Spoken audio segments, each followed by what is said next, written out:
à son Excellence Jovenel Moïse, président de la République d'Haïti du 7 février 2017 au 7 juillet 2021. À celui qui, au cours de toutes ces années passées à ses côtés, est devenu un ami, un grand frère et parfois même un confident. Cher ami, cher président, c'est donc ça, la grande surprise de la vie. Aujourd'hui, soit le jour même de tes funérailles, je te rends hommage. Oui, hommage. Parce que c'est fini.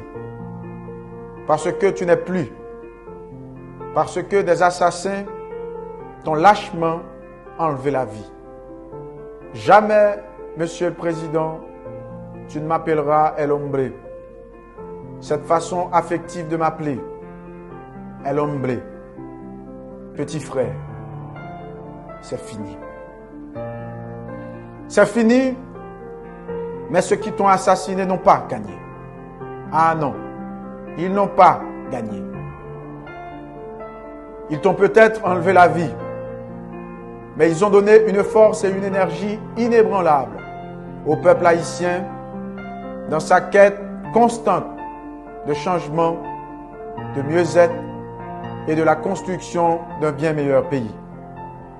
Monsieur le Président, je ne peux ne pas témoigner à ton égard mon respect indéfectible. Pendant ces 4 années et demie passées à la tête de l'État, j'ai été à tes côtés. J'ai appris à te connaître. J'ai été le plus jeune à ton cabinet au Palais national. Aujourd'hui encore, au gouvernement ad intérim que tu as laissé, je suis le plus jeune parmi les membres. Donc, très jeune, j'ai cheminé à tes côtés dans les moments les plus difficiles de ton exercice de pouvoir. Bien que nous n'avons pas toujours été d'accord, mais entre nous, il y a toujours eu du respect et une admiration réciproque. En ces temps d'adieu et des derniers hommages, je songe encore à notre dernière conversation, notre toute dernière conversation. Je t'avais fait la promesse qu'à la fin de ton mandat, le 7 février 2022, nous reprendrons cette conversation, mais de façon plus profonde. On parlait de tant de choses, d'élections, de référendums, de mysticisme de la vie politique haïtienne, de l'avenir, de tes projets, ainsi que de mes projets.